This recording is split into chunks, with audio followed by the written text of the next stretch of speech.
Good evening everyone, and welcome to tonight's very exciting Free Library of Philadelphia Foundation author event. It is wonderful to see you all here, a sold-out crowd. What an exciting week this is. Last night we welcomed Maria Shriver. Tonight we're welcoming Dr. Anthony Fauci. Who's excited for that? And then on Saturday, we have our gala honoring the many contributions of Morris Williams, who is here in attendance tonight. Can we just have a round of applause for Morris, please? Great supporter of this program. But there's much more to come in our spring season, from novelists and sports writers to political commentators and poets. And so I hope you'll join us for many more programs. You can sign up for our mailing list at freelibraryfoundation.org. I also want to say just a few quick words about our organization in general. The Foundation works together with the Free Library to support programming and advance its mission of promoting literacy throughout the Philadelphia region. But as a nonprofit, of course, we are reliant upon your support to achieve these goals, so please do consider donating, which you can again do through our website, freelibraryfoundation.org. And I'm going to turn it over to Monique. Thank you. Thank you so much, Daniel. Thank you. Okay, I'm going to keep it quick, Daniel. We're on a tight schedule. He said I can't ad-lib. Okay, here we go. Before we get to tonight's program, I would like to thank this season's sponsor, Comcast NBC Universal, whose support allows us to keep author events as accessible and as affordable as possible. Also, a huge thanks to the sponsors of tonight's program, the National Board of Medical Examiners, based right here in Philadelphia. Many of whose members are here with us. Say hello. Thank you for your sponsorship. And we look forward to continuing the sponsorship with you. Thanks to our board members and our Pepper Society members. Say hello, hello, hello, hello. We appreciate you for all your support. And now, to introduce tonight's program, we're going to turn things over to Peter J. Katsifrakis, who is the president and CEO of the National Board of Medical Examiners and a board-certified family physician. Peter?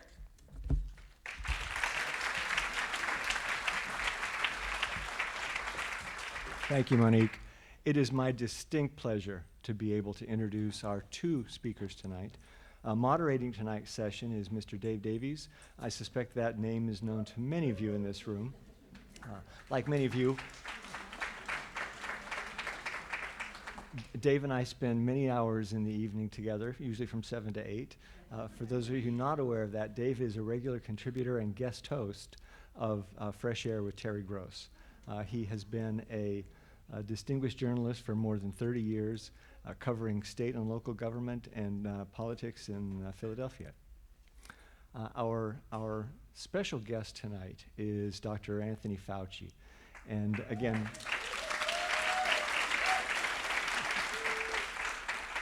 to some extent, I expect he needs no introduction, but just briefly, he has been the director of the National Institute of Allergy and Infectious Diseases for almost 40 years, from 1984 to 2022. In that role, he has led our country through a number of different epidemics and pandemics, dealing with influenza, COVID, and an area that was particularly important to me, AIDS and HIV. That was where I began my career as a physician. He has been the medical advisor to 7 different presidents, which I think is a testimony to his integrity, honesty, and skill in negotiating complex topics. So with that, please join me in welcoming Mr. Dave Davies and Dr. Anthony Fauci.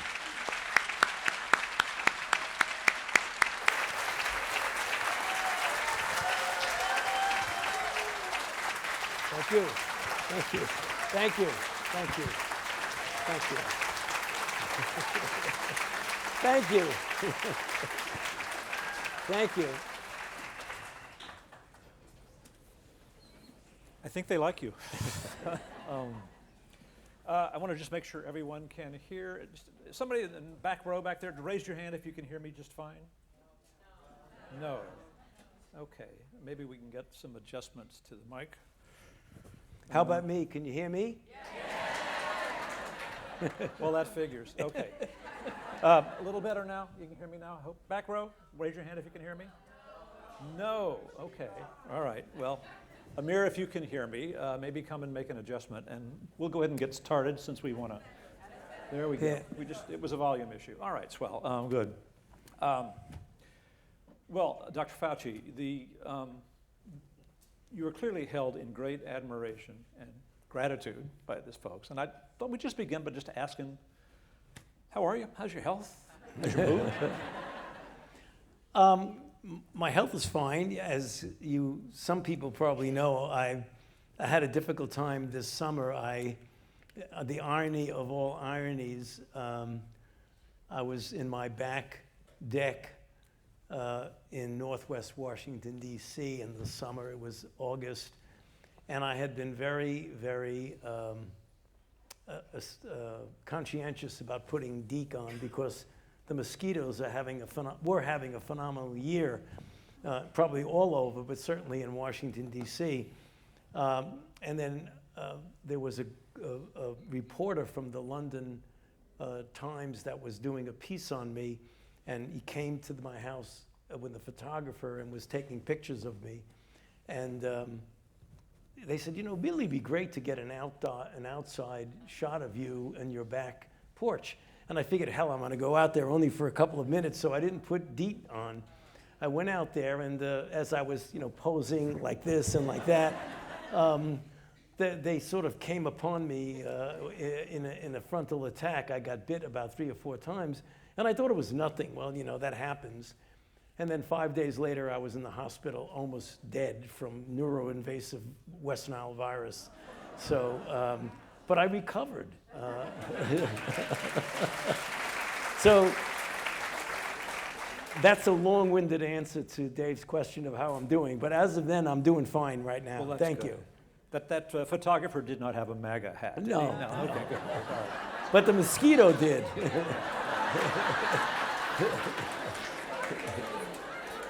Pesky little buggers. Let's begin at the beginning. You grew up in Brooklyn, an Italian-American neighborhood. Your dad had a neighborhood pharmacy. What kind of kid was little Anthony? You were Anthony back then, right? I was Anthony back then, yes. What kind of kid were you? It really has a lot to do with the arc and the development of my career. I didn't realize it until I retrospectively did a retroactive psychoanalysis of myself. When you're a 7, 8-year-old young boy in a working class, pretty tough neighborhood in Brooklyn, New York. My father was a pharmacist, but this was the 1940s and 50s. And at that time, the pharmacy, Dave, was kind of the hub of the community service. The pharmacist not only, gave prescriptions, but he was the marriage counselor, the person who gave solace to parents who had delinquent children, and we had a number of those in my neighborhood. But my father was totally interested. He was a very poor businessman. We didn't make a lot of money. He would want to serve the community. And I think that sort of got into my brain at an early age as I was delivering prescriptions on my Schwinn bike around the neighborhood in Brooklyn, that he would sometimes, because there were times when people couldn't afford to pay for the prescriptions, he would sort of put it on a tab and let them get the prescription anyway. Could you imagine going into CVS and saying, I can't pay? So I had this idea of service for others, and that's really where it all started. So I think that those years, 7, 8, 9, 10, 11, 12, when I was a child, probably inadvertently to my own consciousness, was prepping me for a life of service. I think it started there, Dave. Yeah. You went to Regis High School, a prestigious, I'd call it an elite Catholic high school in Manhattan. Right.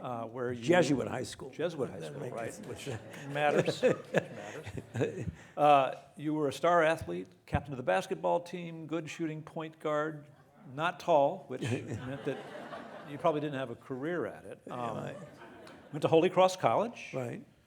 Cornell Medical School, where you graduated first in your class. Yeah. You were a show-off, weren't you? Yeah, I was sure.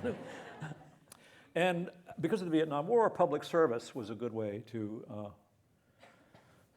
start your career. You ended up at NIH, Right. at NIAID, the National Institute of Allergies and Infectious Diseases, and shot up. I mean, you did a year of residency back in Cornell, but Right. But you had a senior research position. You wanted to do see patients, and do Right. research. And I want to start by talking about the first big crisis you faced.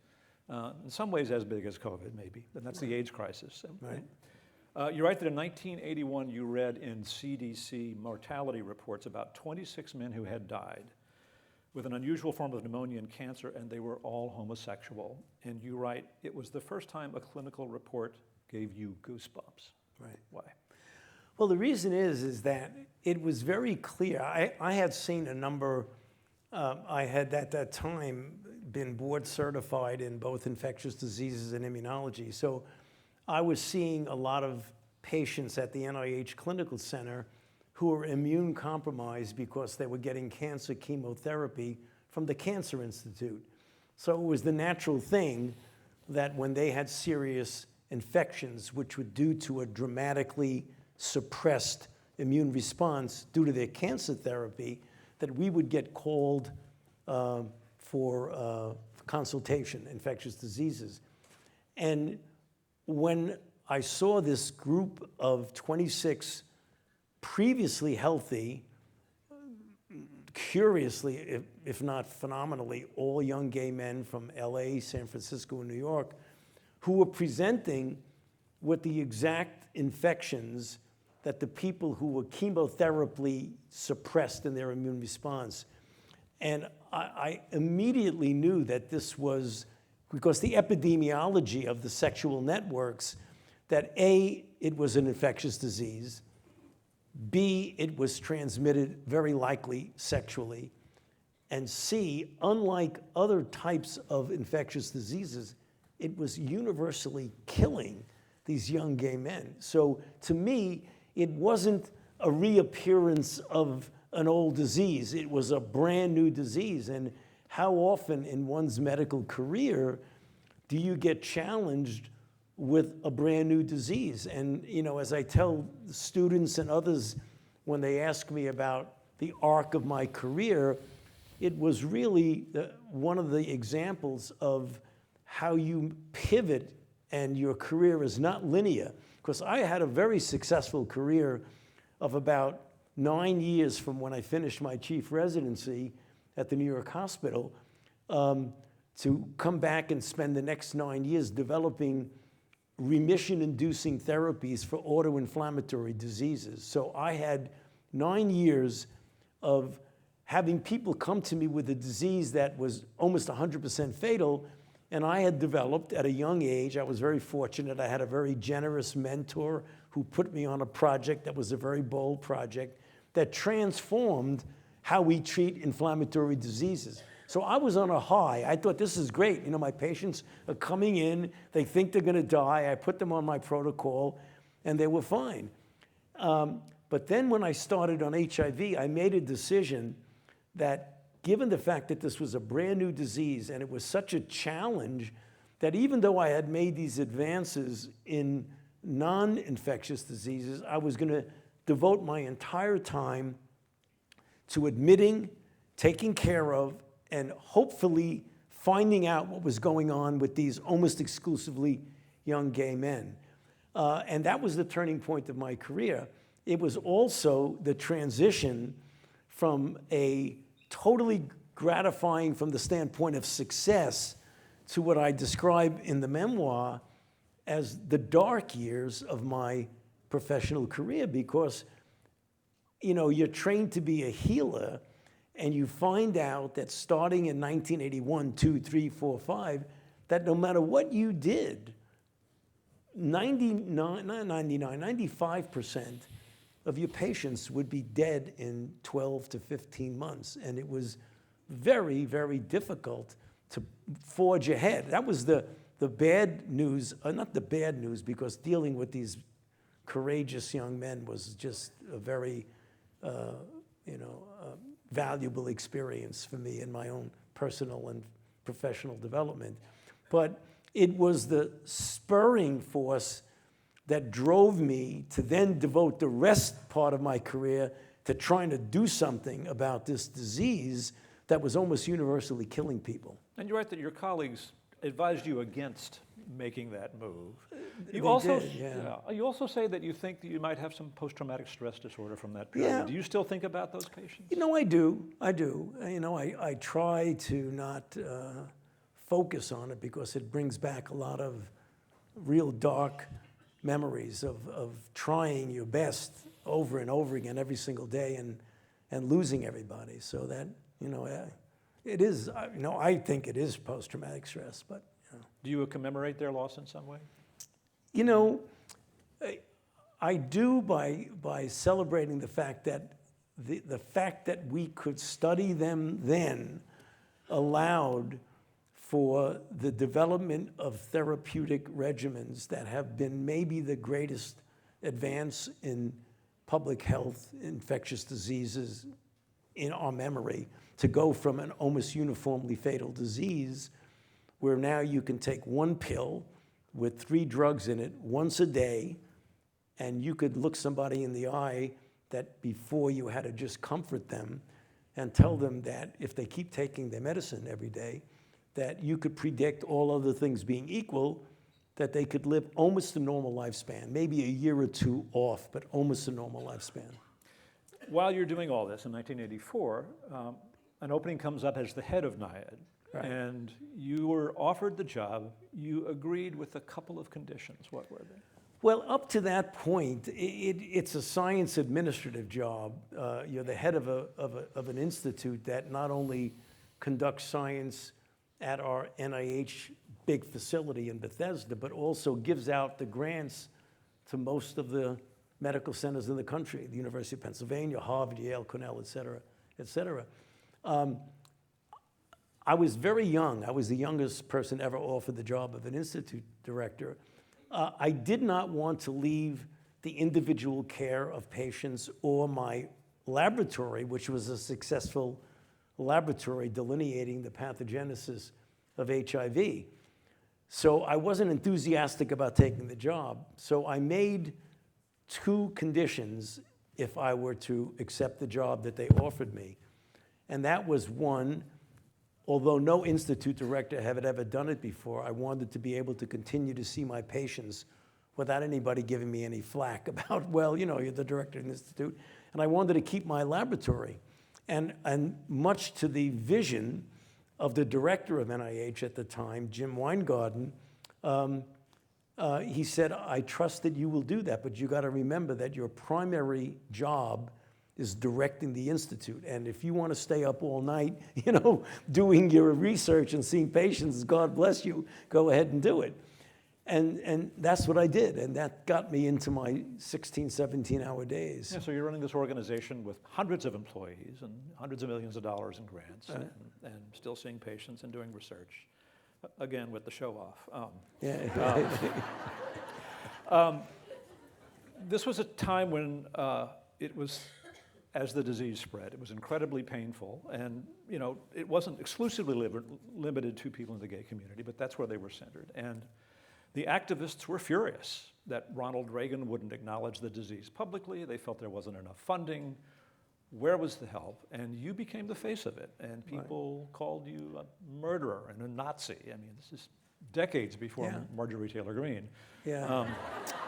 And you know, I think your evolving relationship with the activists, particularly Larry Kramer, is a fascinating story. And just bear with me a second, because I wanted to mention that there was an article in the New Yorker by Michael Spector 4 or 5 years ago, I'm sure you read this, which talked about this conflict you had because these men, one of the problems they had was that the protocols for testing a new drug were that you can't participate in a trial if you're taking an experimental drug. And these guys, they wanted the experimental drugs approved more quickly, and they wanted to participate in trials while they're doing this. And Spector wrote that, he says that Fauci, he kind of he was inclined to enforce the paternalistic tradition in which he'd been trained that doctors and scientists are unquestioned authorities, and he supported the rigid process for drug development.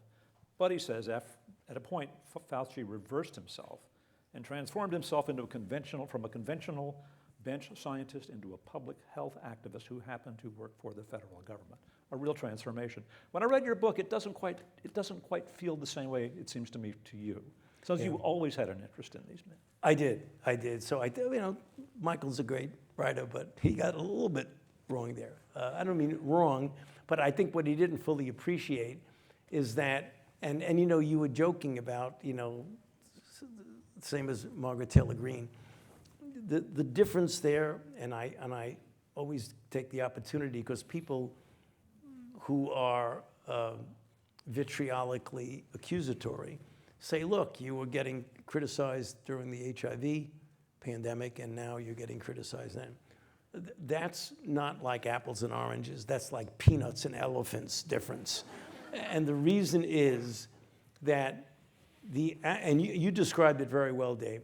At the time, the scientific community, including me, for a very brief period of time, were trying to do as best as we can to test drugs that were working or not. And we did it in the standard way that had worked for decades, very rigid entry and exclusion criteria, and nothing to interfere with the pristine data that comes out of a clinical trial. The FDA, which protected the safety of the population and allowed drugs to be approved, usually did it in 5, 6, 7, 8, 9 years sometimes. So it was very safe, but when you're looking for another antihypertensive drug and you have 10 others, so what if it takes 5 years to approve? But when you have almost nothing for people who are dying, they were saying, we understand what you're doing, but we want a seat at the table. First of all, Ronald Reagan was not paying enough attention with resources, which was one of the reasons why I took the job as the director of NIAID, because I wanted to advocate for that. In fact, he didn't mention the word AIDS until the second year of his second term. So he didn't use the bully pulpit of the presidency, despite the fact that there were many very good things about him. He lost the opportunity. So they wanted a seat at the table to loosen up the rigidity of the clinical trial and to shake the FDA into saying, you've got to be more compassionate usage. So since I was one of the few people that was out there essentially advocating for more research and doing more research, as Dave said, I became the face of the federal government. So in order to attract their attention, as Dave was alluding to, they started becoming demonstrative, iconoclastic, theatrical. And since I was the face of the federal government, Larry Kramer, who was an iconic, highly talented playwright, author, won multiple awards, decided, he was the firebrand, that he was going to pick me out, and he wrote this classic article in the San Francisco Examiner, I Call You Murderer, an open letter to an incompetent idiot, Dr. Anthony Fauci. So needless to say, he gained my attention. But what I did, and I describe it in the memoir, I think one of the most important things that I've done that are as important as the scientific accomplishments and the other things that I did that we'll get a chance, hopefully, to talk about, I started putting aside the theatrics and started listening to what they were saying. And what they were saying was making absolutely perfect sense. That if I were in their shoes, I would have done exactly what they were doing. And I started listening, and it wasn't like an overnight, love affair. They still had a lot of disagreements, and we worked together, and I embraced them into my inner circle, much to the dismay, I might say, of many of my scientific colleagues who were saying, you're selling out to the activists. I wasn't selling out, I was listening to them, and when you listen to them, they were making perfect sense. And that's how the entire evolution of things like compassionate use, there was no compassionate usage before then. They brought me to people who were dying from a disease and stuck my face in, look at this person who can't be on this drug because of the rigid criteria. And when I saw that, I almost started crying. Like, what are we doing? This is really inexcusable. And that's when I went over and started disagreeing with the FDA publicly. And that was my first, jarring experience where the New York Times and the Washington Post and the San Francisco Examiner blasted it on the front page. When I don't want to go on too long, but I think it's an interesting story that one of the activists in San Francisco and one of the activists in New York, Marty Delaney in San Francisco and Jim Igo, who was an actor and a playwright in New York City, in Greenwich Village, were encouraging me to come out and promote this parallel track, which means you go on a clinical trial, but if you can't be on the clinical trial, you can get access to the drug, but it doesn't count on anything but safety. It doesn't count against the data because the FDA wanted pristine data. And they were very much against that. And I was giving vibrations that I was starting to lean towards the activist approach. And when I went out to San Francisco and that person in the bed in the Castro district looked up at me and said, "Are you guys crazy? You're giving me a choice between dying from HIV or going blind with a drug, without a drug that I could have had." That when I got up in front of the town hall meeting in San Francisco, my activist friend said, "Tony, please go out and do it." And I said, "Hey, the hell with it." And I get out there and I publicly essentially said I'm going against the FDA. But at that time, yeah. But that was after I had made friends with George H.W. Bush, who got to know me because when he was getting ready to run for president, when he was vice president, he invited himself to see me and what I was doing. And there's a chapter just about him in the book, because he's such an incredible, whether you agree or not with his Republican conservative ideology or not, he is an incredible human being. And he really got it that we needed to make some changes, and he befriended me. So when the New York Times, by the way, the activists are very clever. They seated the audience with writers from the Washington Post, the New York Times, the San Francisco Examiner. So I get up and thinking this is, off the record, really. I started talking about this. So the next day I took the red eye back to Washington, and I get off the plane. I come into my office, and my PR person tiptoes into my office and says, "Don't shoot the messenger," but she shows me this front page, NIH scientist goes against the FDA. And the FDA was absolutely furious. So I get a phone call, and it's from the White House. And it's John Sununu, who is the Chief of Staff.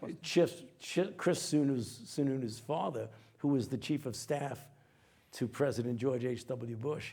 And he gets on the phone and he says, "Dr. Fauci, what's going on here? All the FDA's very, very upset about this." And he said, "The boss wants to know what you think." And I said, "Would you please tell the president that this is the right thing to do? We have to do it. Trust me, I really think this is the right thing to do." He goes back and said, "I'll call you back." So he calls me back and he says, "The president agrees with you, go ahead and do it." As soon as the president says, "I agree with Tony Fauci," the FDA says, "I was with Tony all along." No problem. I wish more people would do that today. Did that experience of sticking your neck out, taking a risk, and having it work, was that transformative for you? Yeah, it was. It went a little bit before that, because one of the things that I mentioned in the book is that I got advice from someone who was actually in the Nixon White House for several years, who then switched over to the Department of Health and Human Services and was one of the assistant secretaries there. And he and I became very good friends. And he gave me some advice that, as I say, I wish and I hope that I would have come to that conclusion anyway. And the advice was, because he heard I was going to go to the White House and advise Ronald Reagan for the first time, to tell him that maybe he should start talking about HIV. it wasn't me that convinced him, it was Elizabeth Taylor who actually convinced him. She had a little bit more pull than I did with him, but I tried, and this person, James Dixon, who was a fine human being, said, when you go into the White House, underneath that awning in the West Wing, the lower level, before you go to see the president or the vice president or any of his staff, whisper into your own ear, this might be the last time that I'm going to go into this building, because I might have to tell someone of power an inconvenient truth that they will not like. And you may then not get asked back again. But having been in the White House for 6 years, he said it's a very heady place and it's very seductive. You really like to get asked back. So there's almost an intuitive feeling for telling people what they'd like to hear. So I decided then that I would say, I'm going to take a chance. I'm going to tell them exactly what the scientific evidence is and what I think my best scientific opinion is. And they're either going to respect me and ask me back, or they're going to say, don't come back. And I did that for 7 US presidents, from Ronald Reagan to when I was the chief medical advisor for Joe Biden. And with one exception, it worked really, really, really well. Right?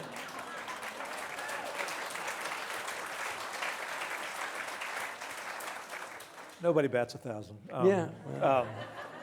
We'll get to that exception shortly. You kept working on the AIDS thing, and over time, we didn't find a vaccine, but there were treatments, and you kept working on it and made progress, and then got more funding, and worked with George W. Bush about what the initiative called PREFAR, which is the PEPFAR. PEPFAR, right? The President's Emergency Plan for AIDS Relief, which tens of billions of dollars going into Africa. You really had a lot of success dealing with presidents. You became a Washington player in a way. Yeah. And I wonder, were you ever kind of seduced by the Washington culture? It's just so full of people that are ambitious and networking and backstabbing and. Yeah. Did you want to like get into all the great dinner parties, or did you? No, I don't like dinner parties. It became very clear to me that as long as you focus, and I get asked this a lot, what my mission and my goal is. And my mission and my goal was to do whatever I can to protect and preserve the health and the safety of the American public when it comes to medical and scientific things.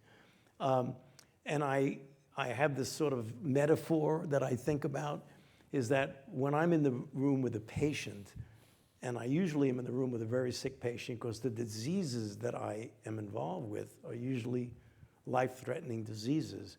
And the same intensity that you give everything for the patient, you have a responsibility for the health of that patient. So I felt that since I'm now in the realm, as you're mentioning, of public health, is that the general population of the United States is metaphorically my patient. So I have to do everything I possibly can to preserve and protect the health. If that means that I have to deal with presidents, and George W. Bush was a very good example, who felt, thankfully, the way I did when 1996 came and we developed the triple combination of drugs that brought down the level of virus to below detectable and kept it there. That's a big advance from suppressing the virus and then it bounces back. And that's what happened with AZT and then with 2 drugs. But once we got the triple combination, which now has been so well perfected that you could do 1 pill with 3 drugs in it and you can essentially tell somebody they can lead a normal life. That was great if you happen to live in the developed world. But having gone to Africa multiple times, when I made rounds in the hospitals in Africa, my African colleague doctors and nurses were like Tony Fauci in 1981, 2, 3. Well, we didn't have any drugs. Now there were drugs, but they didn't have any access to it. And to me, that was a terribly unfair manifestation of disparities in health. And I wasn't the only one that felt the way. A lot of people, some of the organizations felt that way. Luckily, George W. Bush also felt that way. And that's when he invited me to the White House and said, I know you're interested in this. Why don't you go to Africa and figure out an accountable and transforming program? And these were his words, because as soon as he told me, I went home and wrote them down. He said, I believe that we have a moral obligation as a rich nation to not allow people to suffer and die from a preventable and treatable disease merely because of where they happen to be born.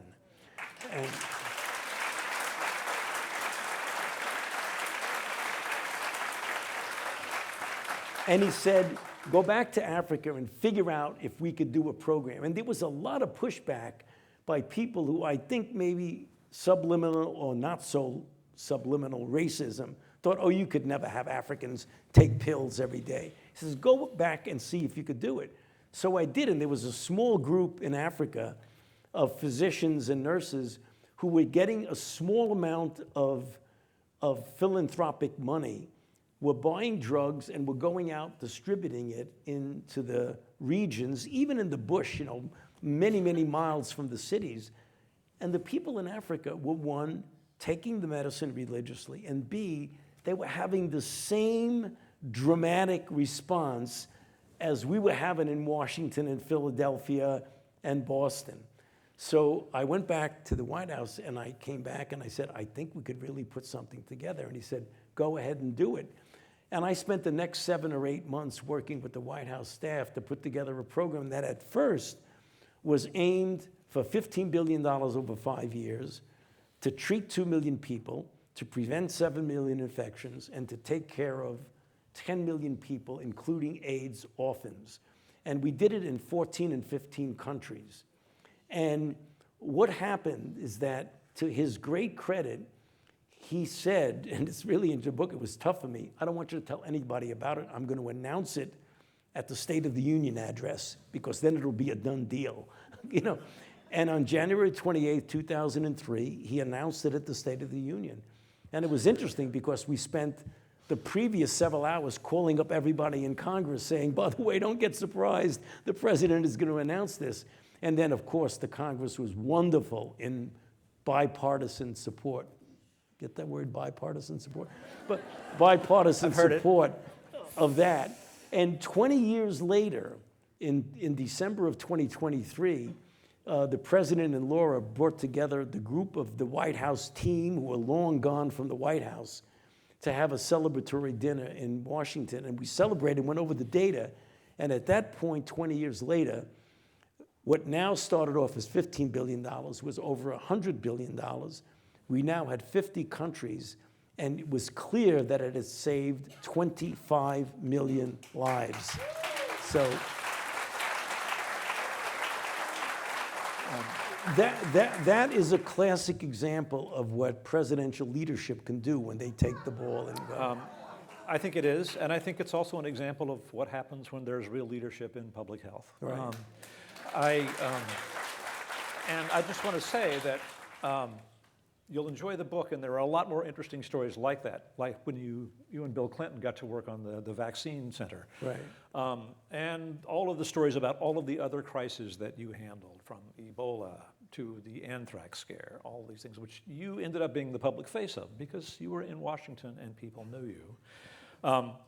And you were there when COVID happened and Donald Trump was president, so we got to spend a little bit of time on that because everybody was wondering, what is Anthony Fauci thinking in these briefings when he's hearing these things? Donald Trump actually, he kind of liked you. I mean, you were another New Yorker, right? You kind of bonded on that level. We did. We got along very well in the beginning. Right. Even very, though you very were, well. Even to the end, actually, we did. Yeah. But there were so many cases when you thought you would talk to him. And you thought, okay, we're squared away. You get this, right? And then you'd go home, and then you'd see something on television, right? Yeah. So what happened, I mean, again, it's described in the book, but he understandably wanted the outbreak to disappear the way flu disappears when you get to March and April and the warm weather comes. And he would be saying, when he would say things that had nothing to do with my lane, which was health, I would just sort of stand up there and, if you want to start, disrespecting reporters and telling them they're the enemy of the people, well, that's fine. That's not anything that I have to do with. But when he started to say things that were scientifically untrue and from a public health standpoint was untrue, I really felt that I had to, when asked, I wasn't proactively trying to disrespect him or hurt him, because I do have, even to this day, a very strong respect for the office of presidency of the United States, and it was very uncomfortable for me when he would say something like it would disappear like magic, or when it didn't disappear like magic, there would be the invoking of magical elixirs like hydroxychloroquine, because somebody told him that hydroxychloroquine works. So when the press asked me, as painful as it was, I had to say, no, that's not true. Hydroxychloroquine doesn't work, and in fact, it can harm you.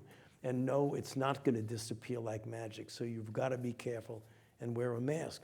So there were times, as David was alluding to, where he would say, okay, I hear you, we should slow things down, flatten the curve, and try to get the freezer trucks that were loaded with dead bodies because the morgues couldn't fit it. We'll do that. And I thought that he bought what we said with Debbie Burks, who was the leader of the group. I was on television a lot because I was used to dealing with the public, but there was a team that decided that, even though I'm getting blamed for everything. It was a team.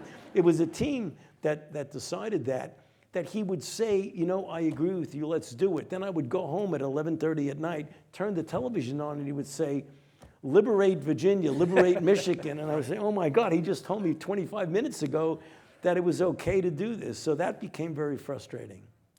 We need to go to some audience questions in just a moment, but I just have to share a moment from the book. And this is, I think this is like right before the election, November 1st, he calls you, right? He just unloads on, let me just read a bit here. Everybody wants to fire you, but I'm not going to fire you because you have too illustrious career.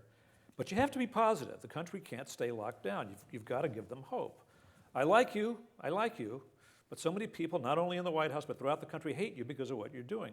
I'm going to win this effing election by a landslide. Just wait and see. I always did things my way. And that effer Biden, he is so stupid, I'm going to kick his in the election. The smallest crowd I had was 25,000 people. Biden had 5 people blowing their effing horns in their cars. Tony, you have to be positive. I do not want to keep you off TV, but when you are out there, you have to be positive. How did you write? Did you get that exact quote down? I got the exact quote down because when you get a call at 11:30 at night from Air Force One, and somebody who's the President of the United States starts yelling at you like that, you certainly remember it, and you're on the computer. All right, let's get to a couple of. I should also say that we knew coming into this, Dr. Fauci indicated that he did not want to discuss the current administration, its personalities and policies for reasons that, there are a lot of reasons that he might want to do that. I do feel compelled to say that just it would be malpractice if I didn't note that, the current administration, many of their members threatened to go after you, that President Biden gave you a pardon, which you didn't ask for, but you got, that your security detail has been removed, and that the current public health administration is vastly different than the one that you were a part of. Right. You want to say anything about any of that? No, I as you said, it speaks for itself. It really does. You don't, if I give you a quote and it gets out, all of a sudden I'll have to have 3 people guarding me instead of 1 or 2 people guarding me. So I won't comment on it, but just read the newspapers. The Centers for Disease Control and Prevention group for HIV has been dismantled. The group that distributes about 60% of the PEPFAR money. USAID has been essentially dismantled. So, I mean, the results of that, I think we're going to see that sometime soon. That's the only comment I could give about that. It's self-explanatory. Well, thank you. Couple of audience questions here. What do you think the future holds for HIV research? Do you think a cure for HIV has to be individualized? You know, it's going to be a difficult thing. The actual cure, you have to define what you mean by a cure. If you mean by a cure that you no longer need to take any medications, that is a very, very difficult thing. I'm not saying it's impossible, but given the nature of the ability of the virus to integrate itself into your cells and get thoroughly suppressed by antiviral therapy, we're trying to eradicate that by getting the body's immune system to ultimately handle the virus itself. And there's a lot of good work going on right now. But the thing that we've got to be careful of is that you want to make sure that the cure is not worse than what the therapy, continued therapy is. So there are medications now that you could give an injection intermittently every few months that actually can suppress the virus to below detectable level and keep it there. And the way they're fixing the formulations now, you can maybe give it every 6 months or even a longer period of time. If you can do that and you tolerate that drug well, you've got to be careful about, I mean, there have been cures. There have been stem cell transplants in people who had other reasons for a stem cell transplant, like an underlying lymphoma, where they needed the stem cell transplant. So you're going to have to ablate them, which has its own high degree of mortality, in order to save them from the lymphoma. And then parenthetically, you've cured their HIV, but you can't do that with the millions of people who are being suppressed beautifully with very little toxicity with a single pill or with an injection every couple of months. So I think right now, the future, well, you know, it depends on the continued support for HIV research, because read the paper about what's happening to the support of HIV research. It's another question about HIV. There notes that HHS Secretary Heckler once made the ambitious claim that a vaccine would be ready for testing in a few years. Obviously not the case. Where do we stand on prospects for a vaccine? You know, in fairness to Margaret Heckler, if you go listen to her word, she said a vaccine would be ready for testing in a couple of years. What she didn't know is what the scientists didn't know, is that the body does not like to make an adequate immune response against HIV. Whereas for other diseases like measles and polio and smallpox, once you get infected, even though a certain proportion of people can get seriously ill and die, like they do with measles and polio and smallpox, once the body recovers, it develops an immune response that rids the virus from the body and protects you almost indefinitely for reinfection. So when vaccinologists like my colleagues and I are trying to develop a vaccine, what you do is you mimic natural infection without hurting the person. The only trouble is that with HIV, you don't want to mimic natural infection, because natural infection does not induce an adequate response by itself. So what scientists are trying to do now at the Vaccine Research Center that I established more than 20 years ago is to get the body to make a response that's even better than natural infection, to allow the body to really be protected against acquisition of infection. That's what the research is going on right now. But I must say, it's interesting that the field of therapy has outstripped the field of vaccine with HIV.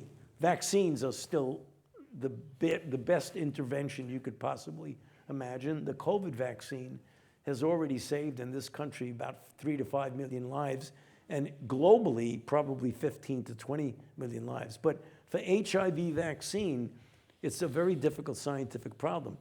But we have a drug now called lenacapavir that if you give it to a person at risk of getting infected, who's not infected, and you give them an injection twice a year, you have like a 99 to 100% protection against acquisition.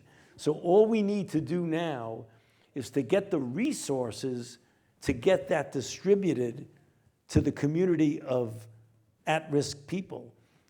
And we have a disparity problem in the United States and in the developing world, that the people who need it most don't have access to the kind of health care that would allow them to do that, which is the reason why you could probably shut down the outbreak in sub-Saharan Africa if you just got everybody to get, a couple of injections of lenacapavir a year. One more. This person says, thank you, Dr. Fauci, for your lifetime of service to our country. The question is about science literacy. How do we deal with a population that seems to have no clue about statistical significance? How do we make America more science literate? Yeah, that is a good question that we need to do. I mean, we obviously, and when we talk about that, we don't want to, give the impression that anybody's stupid. They're not. They may not have had the opportunity to understand the literacy of science, which doesn't mean you have to be a scientist. Not everybody needs to be a scientist, thank God. But you need to understand critical thinking to be able to look at something and be able to evaluate its merits on the basis of real data. And one of the problems is that even if we didn't have what I refer to as the normalization of untruth, which is amplified by social media, it would still be a tough situation to get people who have a lot of other busy things to do in their life. People have, problems they need to address. They can't be analyzing everything comes out. So they've got to rely on what we call reliable sources.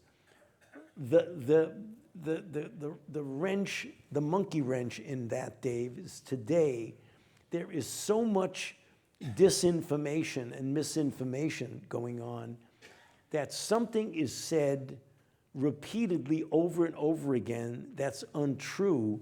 A substantial proportion of the population will believe it. And that is true, but there are a substantial proportion of people, not a majority at all, who actually believe that the COVID vaccine killed more people than COVID killed. When the data are incontrovertible, that if you compare vaccinated people with unvaccinated people, that the hospitalizations and death, and yet there are people that believe it because they've heard it in their own echo chamber of disinformation. And it seems that the people, and I get asked this a lot at university settings, what can we do? Well, what you can do is, one, to try and spend a bit more time trying to spread evidence-based, data-based information, because it appears, and I mean this semi-facetiously, that the people who spread misinformation and disinformation are extraordinarily energetic and aggressive about it. Almost did you ask, do they really have a day job, or is that all they do? Because many of them make money doing it. And they make a lot of money doing it. And the people who are best qualified to say, no, here are the data that allow me to make an opinion. You could have a different opinion, but you can't have your own set of data. I mean, people say, well, alternate facts. There's no such a thing as alternate facts. There's facts and there are other things. Right. All right, we do need to wrap things up, but before you leave, I want to ask you to read this little section that really moved me in the book. This actually comes at the end of a chapter about fighting Zika, I believe. If you can just take that page right there and share it with us. All right. So all my instincts to be empathetic fueled the energy to make sure that for every individual patient, I gave everything I had. I felt that I believed the cold and dispassionate application of science with my strong identification with the humanity of my patients, and I tried to balance that. In addition, and I cannot explain this except to say that it comes naturally, I have what I refer to as a non-pathological form of obsessive-compulsive behavior. When it comes to making sure that every aspect of my patient's care is attended to. This played out late at night before I captured the couple of hours of sleep. Boy, Howard Hertig would appreciate that. He's in the audience. He was a co-house officer with my at New York Hospital. So let me read that. He understands what I'm talking about. This played out late at night before I captured the couple of hours of sleep when I was on call, where before I went to bed to the on-call room, I checked the setting on every ventilator, made sure that every IV was open and dripping, looked at every indwelling catheter to make sure that it was performing properly, and stopped at the bedside of every one of my patients, regardless of the severity of their illness. Even as my responsibilities took me further and further from daily patient care, I never stopped thinking that what I was doing in the lab, running a large biomedical research institute, or explaining complex medical issues to the public through the media was for the benefit of individual patients. To this day, 50 years later, when I think of my identity, it is as Tony Fauci, physician.